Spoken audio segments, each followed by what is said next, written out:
Не одложување, туку целосно укинување на спорните одредби од Законот за трговија на зелените пазари.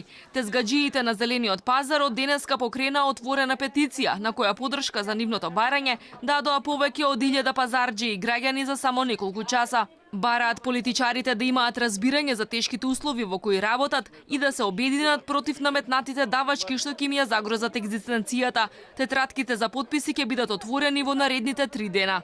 Да не бидат овие закони од ракав извадени. Полно да му текне да плакаме све и свашта. Претениците од власта и опозицијата со различни ставови за решавање на проблемот со пазарџиите.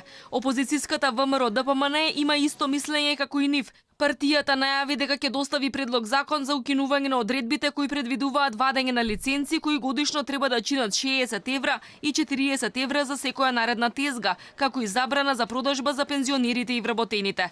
Пратениците на СРСМ пак најавија дека веќе в понеделник по брза постапка ќе се гласа дали Законот за трговија на зелените пазари да се одложи до 2020 година, иако предлогот се уште не е ставен на дневен ред во собранието. Ваквиот пресврт на настаните следи откако 25.000 пазарџии отворено го изразија својот револт против наметнатите лиценци.